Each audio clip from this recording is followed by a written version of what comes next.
Queridos irmãos, eu quero cumprimentá-los a todos com a paz do Senhor Jesus. Os irmãos querem dar uma salva de palma a Deus por tudo aquilo que Ele tem feito por nós, por tudo aquilo que Deus tem realizado em nossas vidas. Estou muito feliz de estar mais uma vez sendo um canal de bênção na minha casa, na minha igreja, com os meus irmãos.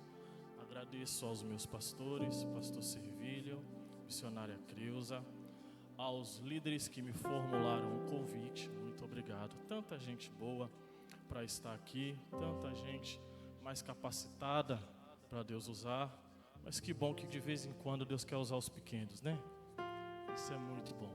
Fico feliz pela vida dos varões, que Deus abençoe vocês, pela vida do pastor Eliseu, quanto tempo não se víamos. Seja bem-vindo à nossa casa, que Deus abençoe o irmão, a sua família. E eu quero ser muito fiel a Deus, ao texto que Deus colocou ao meu coração. Quem quer ouvir a palavra de Deus aqui? Então, por bondade, pega a sua Bíblia. Abramos as vossas Bíblias no livro de Apocalipse. Apocalipse, por bondade. Apocalipse no capítulo de número 4.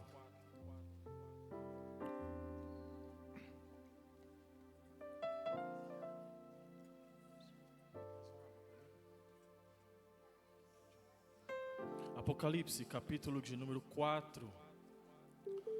Vamos fazer uma leitura. Eu vou ler alguns versículos e os irmãos acompanham. Acredito que todos acharam, porque é muito fácil.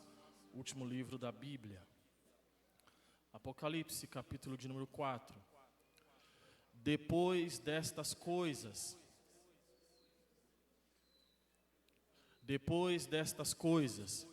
olhei, e eis que estava uma porta aberta no céu. E a primeira voz que como de trombeta ouvira falar comigo disse: sobe aqui, e mostrar-te-ei as coisas que depois destas devem acontecer. E logo fui arrebatado em espírito, e eis que um trono estava posto no céu, e um assentado sobre o trono. E o que estava assentado era na aparência semelhante à pedra de jaspe e de sardônica, e o arco celeste estava ao redor do trono, e era semelhante à esmeralda. E ao redor do trono havia 24 tronos, e vi assentados sobre os tronos 24 anciões, vestidos de vestes brancas, e tinham sobre a cabeça coroas de ouro. Versículo de número 10. Os 24 anciões prostravam-se diante do que estava assentado no trono, adoravam o que vive para todo sempre, e lançavam as suas coroas diante do trono, dizendo: digno és, Senhor, de receber glória e honra e poder, porque tu criaste todas as coisas, e por tua vontade são e foram criadas. Digno és, Senhor, de receber glória, honra e poder, porque tu criaste todas as coisas, e por tua vontade são e foram criadas. Se assente dando glória, me suporte por alguns minutos. Queridos e amados irmãos, o texto que lemos é um texto que tira suspiro daqueles que são apaixonados pela palavra de Deus, porque o livro de Apocalipse é um livro inspirador, é um livro aonde contém revelações que causam impacto na sua igreja desde o primeiro século até os dias de hoje. O livro de Apocalipse é um livro que contém a última mensagem de Cristo para a sua igreja. Vou repetir de novo que isso é muito importante. O livro de Apocalipse é um livro extraordinário, é um livro poderoso, porque nele contém a última mensagem de Cristo para a sua igreja. É o livro tão inspirador que ele carrega diversas revelações sobre os 3 tempos: passado, presente e também sobre o futuro, das coisas que ainda hão de acontecer. O livro de Apocalipse nos traz um direcionamento diferente dos demais livros da Bíblia, como por exemplo, através dos evangelhos, somos levados a crer em Cristo. Através das epístolas paulinas, nós somos levados a amar a pessoa de Cristo, e através do livro de Apocalipse, nós somos levados a esperar a pessoa de Cristo. O Apocalipse, ele é um livro interessantíssimo, porque ele traz alegria para algumas pessoas e esperança, mas ele também traz medo e tristeza para outras pessoas. Tanto é que se você for parar e perguntar para algumas pessoas se elas já leram, se elas acreditam no livro de Apocalipse, algumas vão dizer que nunca leram, não acreditam, e o livro causa medo. Por quê? Porque há uma turma de pessoas aí dizendo que a Bíblia precisa ser reescrita e atualizada. Por que eles falam isso? Eles falam isso, que a Bíblia precisa ser escrita e reatualizada justamente por causa do livro de Apocalipse. Por quê? Eles têm medo do que aqui está revelado. Tem medo do que aqui está escrito, porque se está escrito, vai acontecer. E eles acharam alguns versículos que não amassageiam o ego de ninguém. Eles encontraram alguns versículos que não passa pano no pecado de ninguém. Eles acharam escrito no livro de Apocalipse, no capítulo de número 20, que diz: e aquele que não for achado escrito no livro da vida, será lançado no lago de fogo. Eles também acharam no capítulo 22, e ficarão de fora os cães, feiticeiros, os que praticam prostituição, os homicidas, idólatras e mentirosos. Querem reescrever a fim de esconder e ocultar alguma coisa, mas a igreja de Cristo não precisa ficar com medo, porque podem reescrever a Bíblia, fazer tudo de novo, de trás para frente, da frente para trás, de cima para baixo, de baixo para cima, porque não tem jeito. Se está escrito, vai acontecer. Se está revelado, vai acontecer. Não tem para onde fugir. Tanto é que o livro de Apocalipse, ele é de difícil compreensão e de difícil interpretação, por conta do tempo a qual ele foi escrito, mas existem algumas dicas para facilitar a leitura e a compreensão deste livro. E a primeira dica que eu deixo para os irmãos é que, se você for ler o livro de Apocalipse de uma forma linear, do primeiro capítulo ao capítulo de número 22, pouco você vai compreender, pouco você vai entender. Por quê? O livro de Apocalipse foi dividido em sessões paralelas. O que seria isso? O livro de Apocalipse começa um assunto, termina, inicia outro assunto, termina, começa outro assunto e termina. Se você for focar nesses assuntos um de cada vez, fácil será você entender aquilo que Deus quer falar para a sua igreja.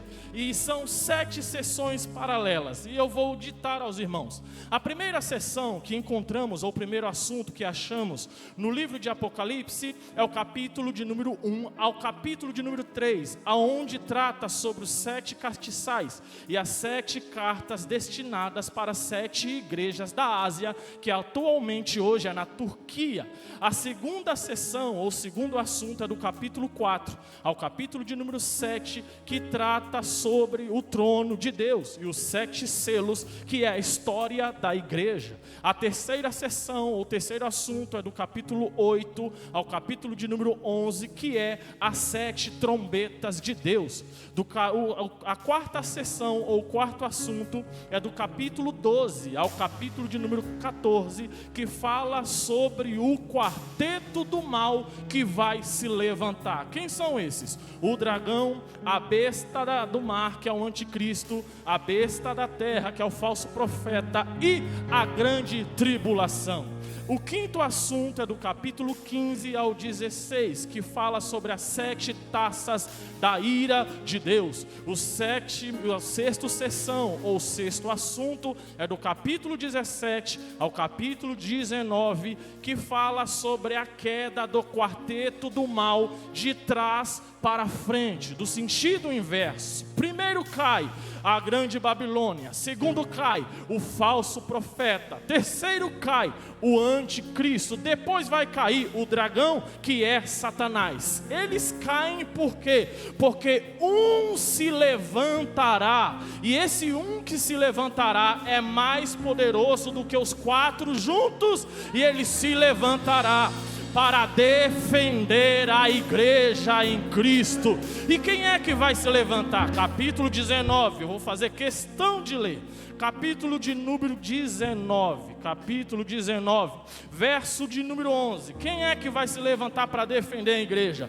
E vi o céu aberto, e eis um cavalo branco, e o que estava assentado sobre ele chamava-se Fiel e Verdadeiro, e julga e peleja com justiça, e os seus olhos eram como chama de fogo, e sobre a sua cabeça havia muitos diademas, e tinha um nome escrito que ninguém sabia, senão ele mesmo. Que nome é esse? Verso de número 16, e na sua veste e na sua coxa tinha um nome escrito: Rei dos Reis, Rei dos Reis e Senhor dos Senhores. Nessa peleja, a igreja precisa ficar tranquila, porque quando os quartetos se levantarem contra a igreja, ele vai se levantar para defender a igreja, e cumprirá em nós aquilo que está escrito em 2 Crônicas: essa peleja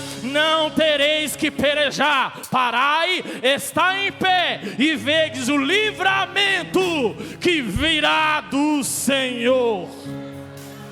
Quarta, sétima sessão, ou sétimo assunto, é do capítulo 20 ao capítulo de número 22, que fala sobre trombeta tocando, Jesus raiando, igreja subindo, juízo final, novo céu, nova terra, onde Deus limpará dos vossos olhos toda lágrima, e aqueles que são salvos cearão com Ele na boda do Cordeiro.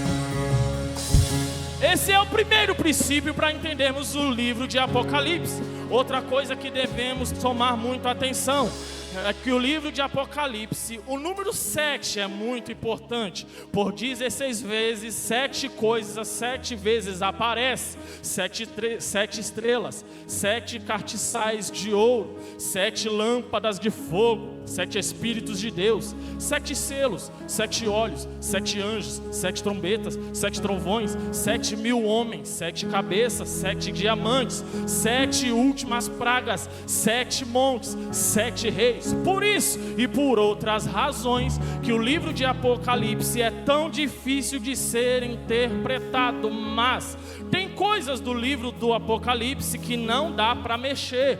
Tem coisa aqui que, independente da sua linha teológica ou da sua interpretação, não dá para mudar. E o que é isso? 4 pilares doutrinários do livro de Apocalipse. E que são esses 4 pilares do livro de Apocalipse que não dá para mexer? Não dá para mudar. Primeiro, que Jesus vai voltar. Isso não dá para mexer, isso não dá para mudar, isso não dá para interpretar de outra forma, porque Jesus vai voltar. Queira o diabo ou não, Jesus vai voltar. A atualidade pode não estar falando, mas Jesus vai voltar. Apocalipse capítulo de número 1 diz: eis que venho com as nuvens, e todo olho o verá. E independente da interpretação, agora se é antes, se é no meio, se é durante a grande tribulação ou durante o milênio, não importa. O que importa é que ele vai voltar. Segundo pilar doutrinário do livro de Apocalipse, que não dá para mudar, é que os mortos irão ressuscitar. Isso não dá para mudar, vai acontecer, pode até ser estranho, mas os mortos irão ressuscitar. Segundo Apocalipse, capítulo de número 20, diz: e deu o mar os mortos que nele haviam, e a morte e o inferno deram os mortos que neles haviam, e foram julgados cada um segundo as suas obras. Terceiro pilar doutrinário do livro de Apocalipse, que não dá para mudar, é que vai ter o juízo final. Você gostando ou não, vai ter o juízo final. Você sendo salvo ou sendo condenado, vai ter o juízo final. Aquilo que a graça hoje cobre, no juízo final será revelado. Como sabemos isso? Apocalipse 20, versículo 12 diz: e vi os mortos, pequenos e grandes, que estavam diante de Deus, e abriram-se os livros, e abriu-se outro livro, que o da vida, e os mortos foram julgados pelas coisas que estavam escritas, segundo aquilo que estava no livro, segundo as suas obras. Vai existir o juízo final. Quarto pilar doutrinário do livro de Apocalipse, que não dá para mudar, é que uns irão para a Nova Jerusalém e outros irão para a condenação eterna. É que uns irão para o céu e outros irão para o lago de fogo. Gostando ou não, soando bem nos seus ouvidos ou não, amassageando o teu ego ou não, vai acontecer. Uns serão salvos e outros serão condenados. Como é que isso acontece? Apocalipse, eu vou ler, capítulo de número 21, Apocalipse 21, a partir do versículo de número 1, do versículo de número 1 ao versículo de número 7, o que está escrito aqui é para os salvos, e o versículo 8 é para aqueles que serão condenados. E o que está escrito? E vi um novo céu e uma nova terra, porque já o primeiro céu e a primeira terra passaram, e o mar já não existe. E eu, João, vi a santa cidade, a nova Jerusalém, que de Deus descia do céu, endereçada com uma esposa ataviada para o seu marido. E ouvi uma grande voz do céu que dizia: eis aqui o tabernáculo de Deus com os homens, pois com eles habitará, e eles serão o seu povo. E o mesmo Deus estará com eles e será o seu Deus. E Deus limpará de seus olhos toda lágrima, e não haverá mais morte, nem pranto, nem clamor, nem dor, porque já as primeiras coisas são passadas. E o que estava sentado sobre o trono diz: eis que faço nova todas as coisas. E disse-me: escreve, porque estas palavras são verdadeiras e fiéis. E disse-me mais: está cumprido. Isso aqui é para os salvos. E disse mais: está cumprido. Eu sou o Alfa, o Ômega, o princípio e o fim. A quem quiser e tiver sede de graça, lhe darei uma fonte de água da vida eterna. Quem vencer, isso aqui é para os salvos, quem vencer dará todas essas coisas, e serei o seu Deus, e ele será o meu filho. Versículo 8, aqui é para aqueles que são condenados. Mas esse mais aqui é para aqueles que acham que o evangelho é um conto de fadas e que a sua volta não é iminente. Mas esse mais aqui é para aqueles que levam uma vida leviana, baseado nos frutos carnais. Mas esse mais aqui é aqueles que acham que o pecado compensa. Mas quanto aos tímidos, incrédulos, abomináveis, homicidas e fornicadores, feiticeiros, idólatras e mentirosos, a sua parte será no lago que arde fogo e enxofre.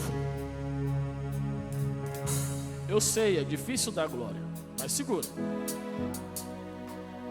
Quando eu percebi e vi a importância desse livro, me veio uma pergunta: quem foi que teve a responsabilidade de escrever um livro tão extraordinário como esse? Porque já que o livro de Apocalipse é a última mensagem de Cristo para a igreja, se eu, pastor Servilho, tivesse que pedir para alguém escrever alguma coisa para mim, eu ia escolher alguém que escreva muito bem. Eu ia pedir para alguém que tenha inteligência na escrita, mas com Deus não. Ele pega o improvável para confundir aqueles que são sábios. Poderia escrever o livro de Apocalipse Lucas, porque Lucas era médico, falava fluentemente 2 idiomas e escrevia muito bem, mas não foi Lucas. Poderia ser Mateus, que era cobrador de impostos, escrevia muito bem e tinha tudo na ponta do lápis, mas Deus também não escolheu Mateus. Deus escolheu João, o menos favorável para ser o escritor do livro de Apocalipse. Deus escreveu aquele que era o menos favorável, e eu vou explicar por quê. Porque João era filho de Zebedeu, irmão de Tiago, e herdou a profissão de seu pai, pescador. E segundo a história, os pescadores eram quase analfabetos, não sabiam nem escrever e nem ler direito. Tanto é que dos 12 discípulos, nenhum deles escreveram o seu próprio evangelho, a não ser Lucas, que escreveu o seu livro e que escreveu também o livro de Atos dos Apóstolos, e João, que pela misericórdia escreveu o seu evangelho e também o livro de Apocalipse. Por que que ele era o menos favorável? Porque João, dos 12, foi aquele que deu mais trabalho para Jesus. João dos 12 foi aquele que deu mais dor de cabeça para Jesus. Tanto é que Jesus, ele revelou a personalidade e o caráter de João dentre os 11. Jesus chamou João de Boanerges, que significa filho do trovão. E o que é um trovão? É aquilo que antecede uma tempestade. Com João era assim: qualquer coisa ele causava uma tempestade, qualquer coisa ele arrumava confusão. E se Jesus não entrasse no meio, a confusão e a contenda estava estabelecida entre os discípulos. Quer ver? Por 3 vezes Jesus repreendeu João, senão a confusão estava feita. Primeiro Marcos 10 diz que João fez um pedido ousado para Jesus. João achava que tinha tanto privilégio que olhou para Jesus e disse: Senhor, eu quero um lugar privilegiado quando o Senhor chegar no teu reino.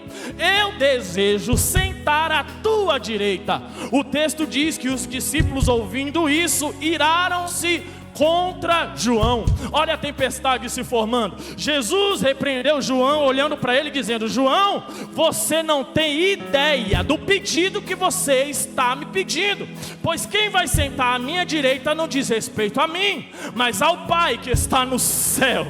A segunda vez que Jesus repreendeu João é em Lucas capítulo de número 9.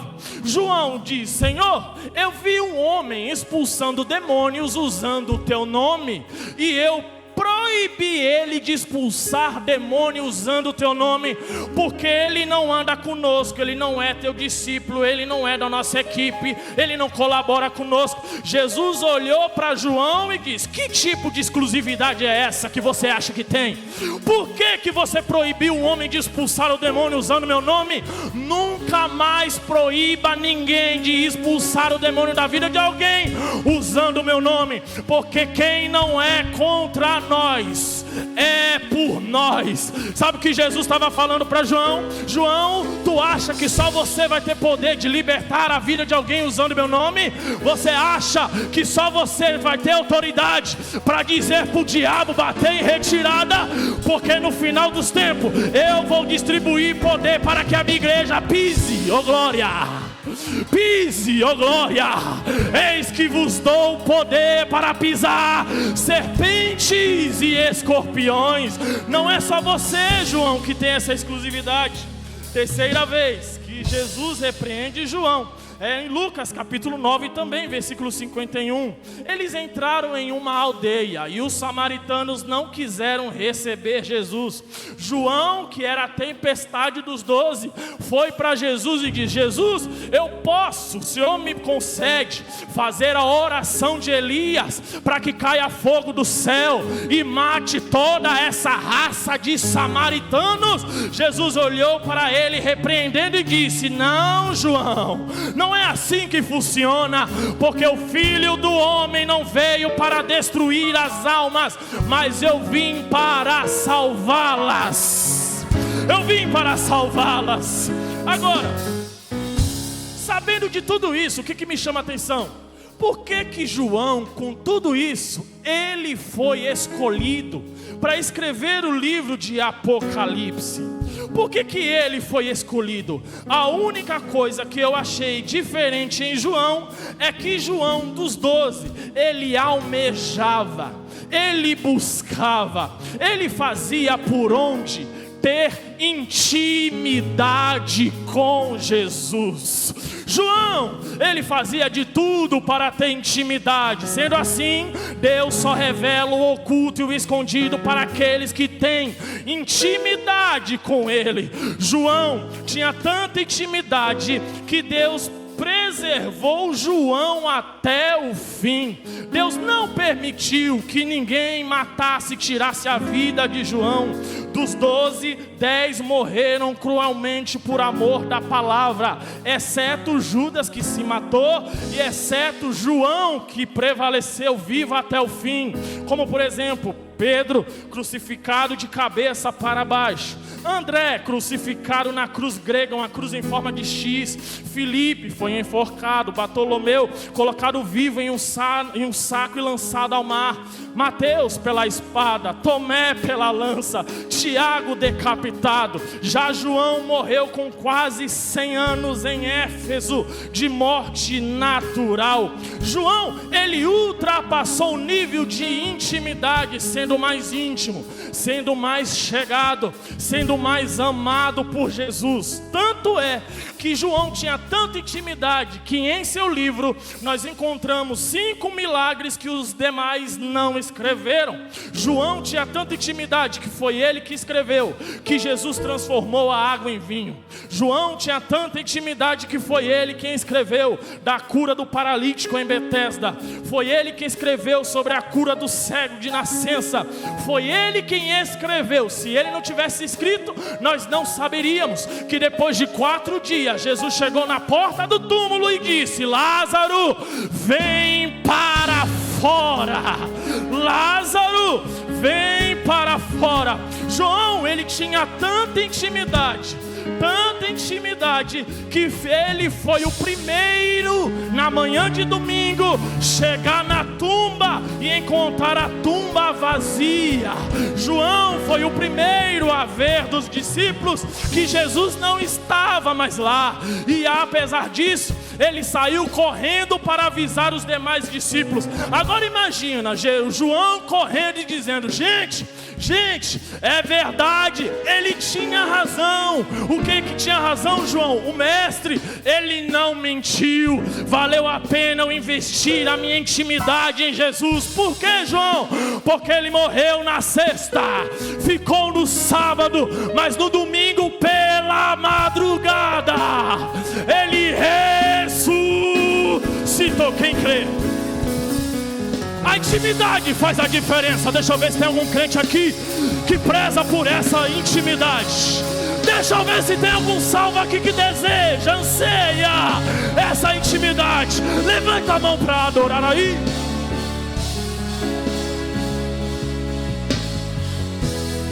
A intimidade tem que ser o pilar da igreja. Porque se a igreja tiver intimidade, ela é igual Elias. Quando ora, o fogo tem que descer. A intimidade faz a diferença. Agora, por que João está na ilha de Patmos, se ele era tudo isso? Por que João está em uma ilha rochosa, deixado para morrer lá? João pastoreava a igreja em Éfeso. Roma era governada por um imperador Domiciano, que governou de 81 a 98 depois de Cristo. E ele foi o imperador mais cruel de Roma. Tanto é que ele se autodominou como Deus. Ele decretou que todas as pessoas de seu império deveriam reverenciá-lo como Deus.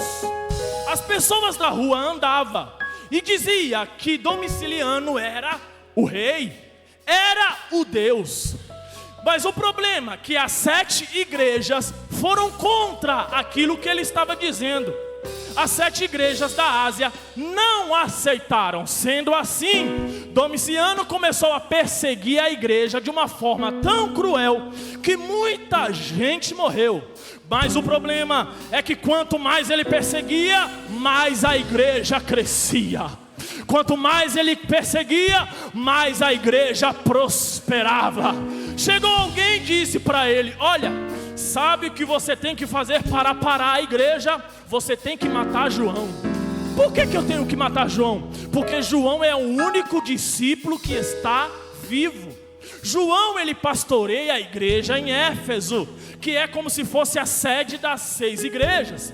Se você matar João, que é o último discípulo, que é a última pessoa que andou com Jesus, viveu com Jesus, ouviu Jesus, sentiu Jesus, se você matar João, a igreja vai ficar desestabilizada, a igreja vai perder a voz, e a igreja perdendo a voz, a igreja vai ficar fraca, a igreja ficando fraca, a igreja vai fechar.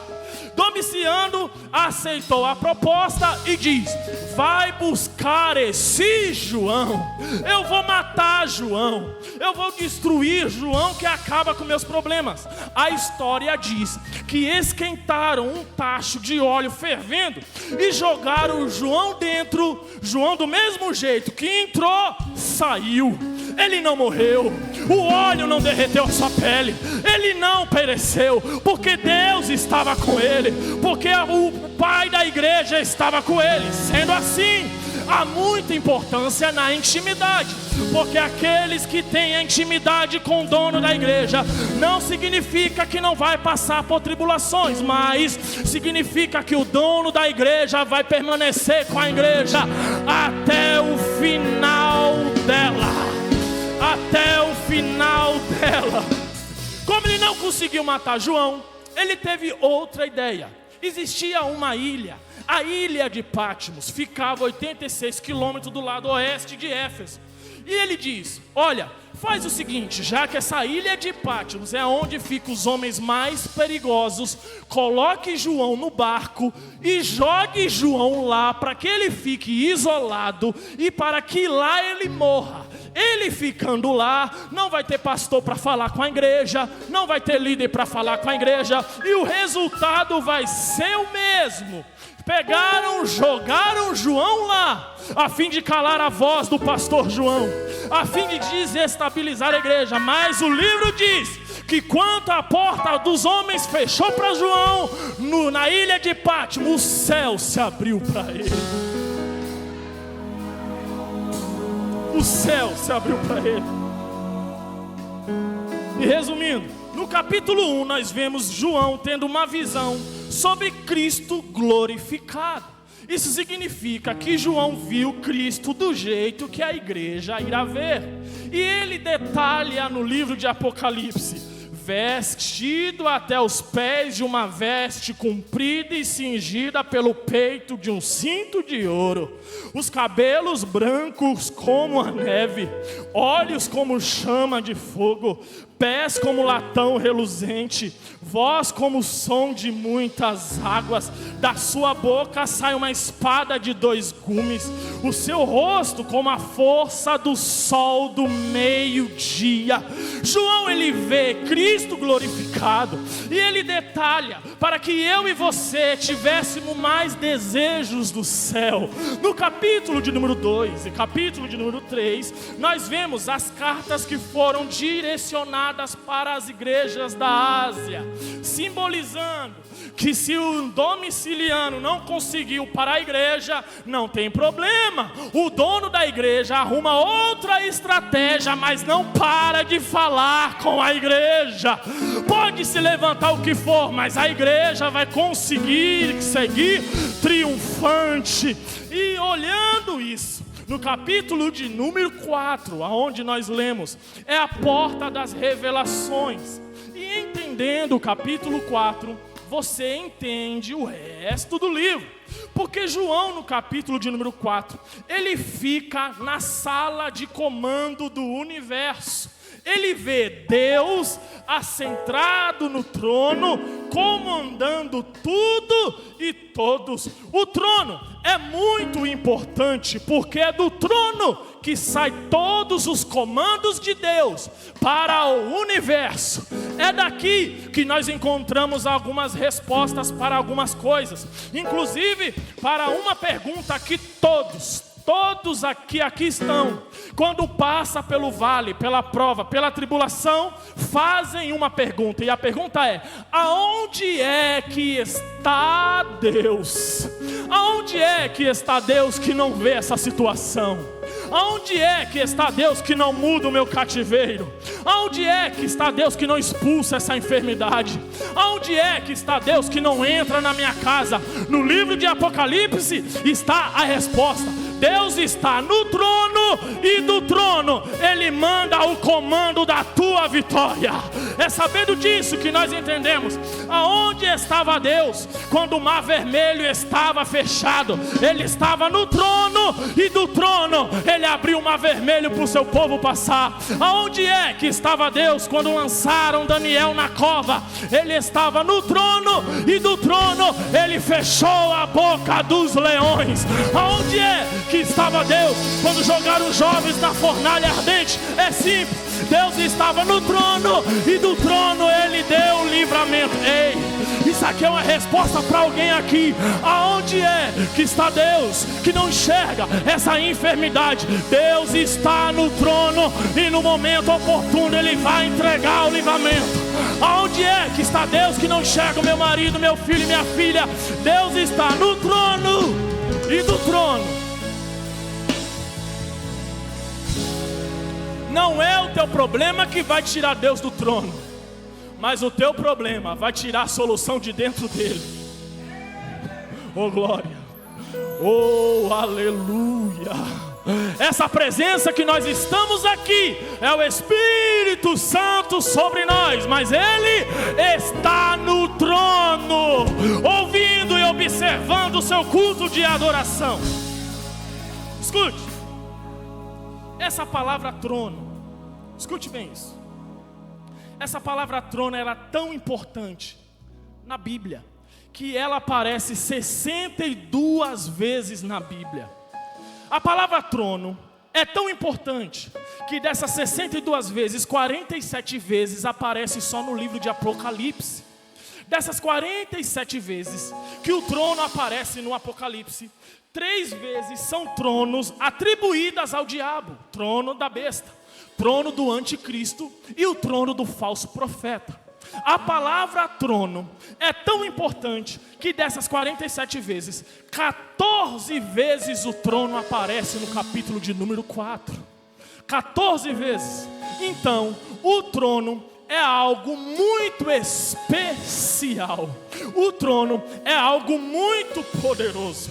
E no versículo de número 3, quando João ele entra na sala do trono, quando João ele entra na sala de comando de Deus, ele vê e ele não tenta descrever Deus, até porque não tem como descrever a pessoa de Deus, mas ele tenta descrever a grandeza de Deus usando as pedras que no seu tempo existia.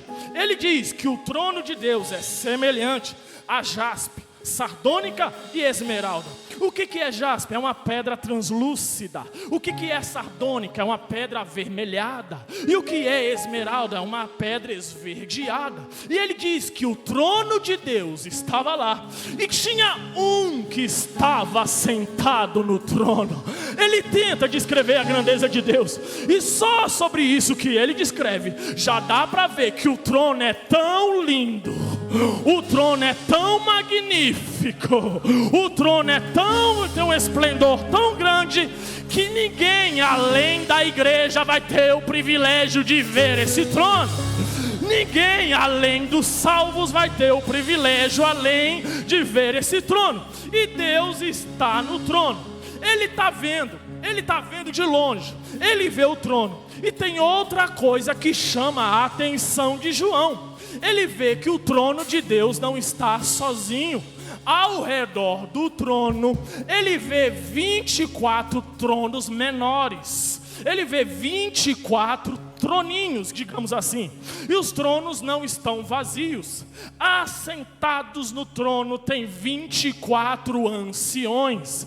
E ele percebe que no céu a adoração não para.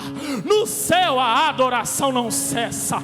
E os responsáveis da adoração no céu são os 24 velhinhos, os 24 anciões. Aqui na terra, nas igrejas, os responsáveis pelo barulho na igreja são jovens, mas o que João vê é no céu 24 velhos dando adoração a Deus sem parar, sem cessar, sem enjoar.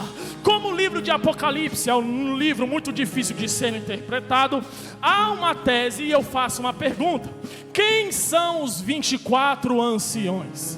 Quem são os 24 velhinhos que estão ao redor do trono de Deus? A primeira tese que dizem é que os 24 anciões são anjos.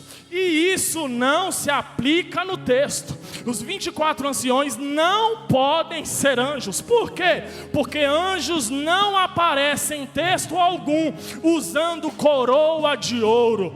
Anjos não aparecem sentados em tronos. Anjos sempre aparecem em pé, diante de Deus, aguardando uma ordem de comando. Sendo assim, os 24 anciões não podem ser os anjos. Tem uma segunda tese que diz que os 24 anciões são os 12 discípulos mais os 12 filhos de Jacó, que deram início às 12 tribos de Israel. Mas isso não se aplica no texto, porque João ainda estava vivo. Porque Judas tirou a sua própria vida e não dá 24, na conta vai dar 22. E João viu 24 tronos. Então, eles não são os 24 anciões. A primeira dica que nós temos para descobrirmos quem são os 24 anciões está na coroa que eles usavam, nas vestes que eles vestiam e nos tronos a qual eles sentavam. Vamos começar pela coroa. A coroa aqui no texto, no grego, é Stéfanos. Stéfanos, na sua tradução literal, é premiação dada para aqueles que vencerem o pecado. Premiação dada para aqueles que vencerem o pecado. Então os anjos não são, porque os anjos que estão diante de Deus não têm contato com o pecado. Então os 12 discípulos não são, porque Judas pecou, tirando a sua própria vida. E quem são esses 24 anciões? Segundo a coroa que eles usavam, nós achamos uma pista. Paulo, ele esperava usar essa coroa. Paulo, ele desejava usar essa coroa. 2 Timóteo, capítulo 4, olha só o que Paulo diz. Desde agora, a coroa da justiça me está guardada, a qual o Senhor, justo juiz, me dará naquele dia. E não somente a mim, mas todos aqueles que amam a vinda de Cristo. Tiago também esperava usar essa coroa. Capítulo 1 do livro de Tiago, olha o que Tiago diz: bem-aventurado o homem que suporta a tentação, porque quando for provado, receberá a coroa da vida, a qual o Senhor tem prometido àqueles que amam a sua vinda. Deus promete esta coroa e o trono para os seres humanos que serão fiéis a Ele até a morte. Apocalipse capítulo 2: se ser fiel até a morte, e dar-te-ei a coroa da vida. Olha a dica: ser fiel até a morte, e dar-te-ei a coroa da vida. Se a coroa é para seres humanos que serão salvos, o trono também é para seres humanos que serão salvos. Apocalipse capítulo 3 versículo 21: ao que vencer, tem que vencer primeiro, não é bagunçado. Ao que vencer, não é para quem é bonitinho ou para quem tem credencial. Ao que vencer, não é para quem tem muito dinheiro no banco. Ao que vencer, lhe concederei que se assente comigo no meu trono, assim como eu venci. Ao que vencer. Aí nessa linhagem de pensamento, nós já conseguimos entender quem são os 24 anciões. E quem são? Os 24 anciões são seres humanos que receberam o privilégio da antecipação e estão na presença de Deus à espera da igreja. Enquanto a igreja não chega, e o céu não pode ficar sem adoração, enquanto a igreja não chega, nós vamos adorando a Deus aqui, e tem 24 anciões adorando lá. Enquanto a igreja não chega, a adoração no céu não para. Sendo assim, quem é carnal não entende, quem é muito material não entende, mas só quem é salvo entende que um culto como esse é momento de adorar, adorar, adorar, adorar. E eu vou te dar alguns minutos para você adorar a Deus. Só quem é salvo, só quem tem intimidade, levanta a mão para adorar aí.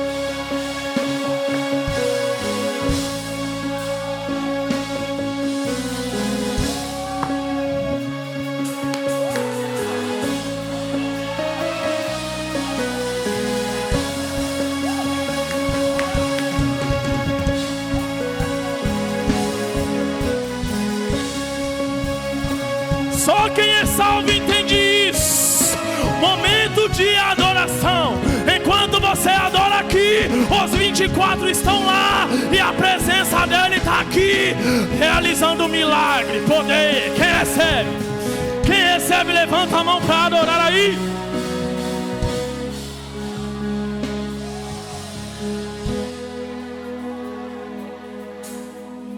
Estou para finalizar. João, ele está olhando, ele vê o grande trono de Deus, o Todo-Poderoso no trono. Ele vê 24 tronos ao redor do trono de Deus. E outra coisa chama a atenção de João, e aqui eu corro para finalizar. O que chama a atenção de João é a adoração dos 24 anciões. Porque os 24 anciões diziam: digno és, Senhor, de receber glória e honra e poder, porque tu criaste todas as coisas. Digno és, Senhor, de receber glória e honra e poder, porque tu criaste todas as coisas. Deus criou tudo que existe. Então, os 24 anciões estão adorando a Deus por alguma coisa que Deus criou. Então os 24 anciões estão adorando a Deus porque Deus criou alguma coisa que deu o privilégio deles estarem ali. E o que é a única coisa que Deus criou que vai dar o privilégio para a igreja entrar no céu? Não foi ouro, não foi prata, não foi casa boa, não foi carro bom, não foi roupa boa. A única coisa que Deus criou que vai capacitar a igreja de estarem adiante dele é a graça, é a graça. E o que é a graça? A graça é favor imerecido, dom de Deus, concebido aos homens para alcançarem salvação. É a graça. E quando é que Deus criou a graça? Para nos dar a capacidade de um dia entrarmos no céu. Deus criou a graça através de seu Filho Jesus Cristo, quando Ele estava na cruz e Ele bradou e disse: Pai, está consumado. Pai, está consumado. Quando Ele bradou, a graça encheu a terra, chegou até a mim e a você. A partir daí, a graça deu a oportunidade aos homens de alcançar a salvação. Que é prova disso, e eu encerro. Por isso que Paulo diz aos Efésios: porque pela graça sois salvos. Não é pelo carro que você tem, não é pela casa que você tem, não é pelos dons que você tem, porque pela graça sois salvos por meio da fé. E isso não vem de vós, é dom de Deus. Já pensou, já prestou atenção nas bênçãos apostólicas? Já prestou atenção nas bênçãos apostólicas? Antes do pastor despedir a igreja, baseado na Bíblia, o que o pastor fala? Que o amor de Deus. Você vai para casa. Oh glória. Amanhã você vai estar no seu trabalho. Essa semana provavelmente vai ser de grande tribulação para alguns, mas as bênçãos apostólicas diz que o amor de Deus e a graça do nosso Senhor e Salvador Jesus, o Cristo, te acompanhe todos os dias da tua vida. Porque sem a graça você não chega, sem a graça você não consegue, sem a graça tu não é ninguém. A graça te dá o poder de entrar aonde sozinho você não conseguiria. Pastor, a igreja pode ficar de pé. Se coloque de pé. Capítulo 22, e eu encerro. Capítulo 22 de Apocalipse. João não está mais tendo as revelações. João não está mais no céu. Ele está de novo na ilha de Patmos, preso, aprisionado. E se você for ler com olho clínico, você vai ver que João, no capítulo 22, o último capítulo do livro, João está triste, porque ele estava lá. Ele viu o que viu, sentiu o que sentiu, ouviu o que ouviu. No capítulo 22 ele já está de novo na ilha de Patmos. Mas Deus, do trono, é tão poderoso que Ele quer consolar João. E o céu se abre, Deus brada e diz: João, certamente cedo venho. João, não fica triste, João. Certamente cedo venho. Quando João escuta isso na ilha, ó João,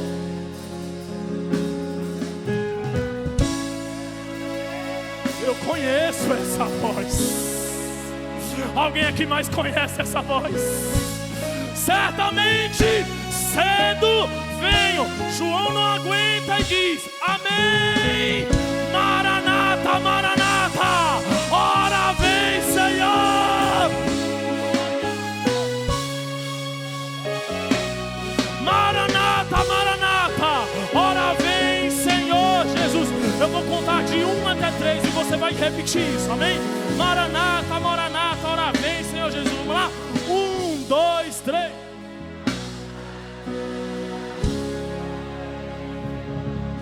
Um, dois, três. Para fazer o diabo passar vergonha. 1, 2, 3.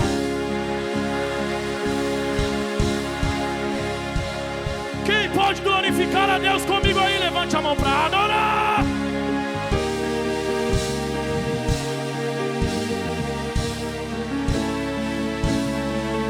Segura, vou terminar, calma. O último versículo do livro de Apocalipse. João está tão animado agora que ele quer abençoar a igreja. João, vocês leem isso e nem percebem, né? João está tão animado que no último versículo ele quer abençoar a igreja. Eu imagino João, se ele tivesse aqui, ele estender a mão e ia dizer: que a graça do nosso Senhor Jesus Cristo sejam com todos. Amém. Que a graça do Senhor Jesus Cristo seja com todos. Amém. Em outras palavras, João está dizendo: se agarrem na graça, caminhem na graça, durmam com a graça, acordem com a graça, porque o que eu vi, vocês também vão ver. O que eu senti, vocês também irão sentir. O que eu ouvi, vocês também irão ouvir. Mas sem a graça não dá. Sem a graça ninguém chega. Sem a graça ninguém consegue. Por isso que ele termina o livro dizendo que a graça do nosso Senhor e Salvador Jesus o Cristo sejam com todos. Que a graça do nosso Senhor e Salvador Jesus Cristo sejam com todos. Que a graça do nosso Senhor e Salvador Jesus Cristo seja com todos. Aplauda o Senhor, que Deus abençoe a igreja.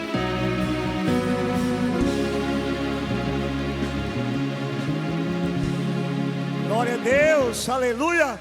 Se for para Jesus, pode melhorar isso aí, irmão. Depois de uma mensagem dessa, não tem mais o que dizer. Glória a Deus, glória a Deus, glória a Deus, glória a Deus. Deus abençoe Ivanildo.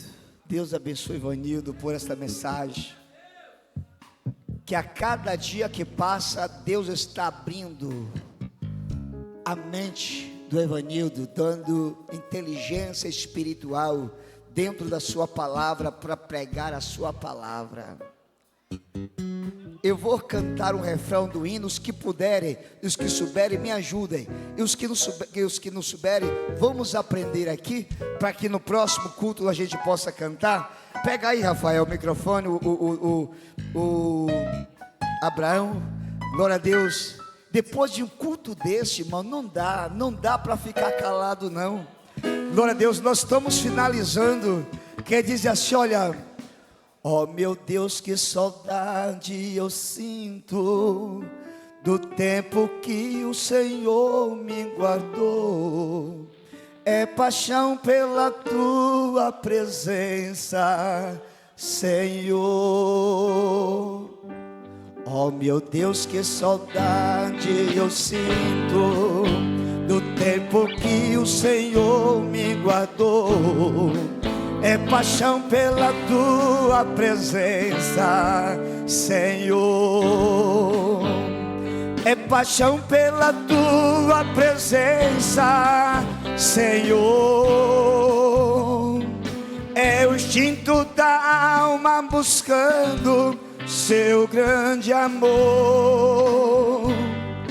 Quando eu entro na igreja, eu choro. Pra falar contigo eu choro. É paixão pela tua presença, Senhor. Agora a igreja: oh meu Deus, que saudade eu sinto do tempo que o Senhor me guardou. É paixão pela tua presença, Senhor. É paixão pela tua presença, Senhor. É o instinto da alma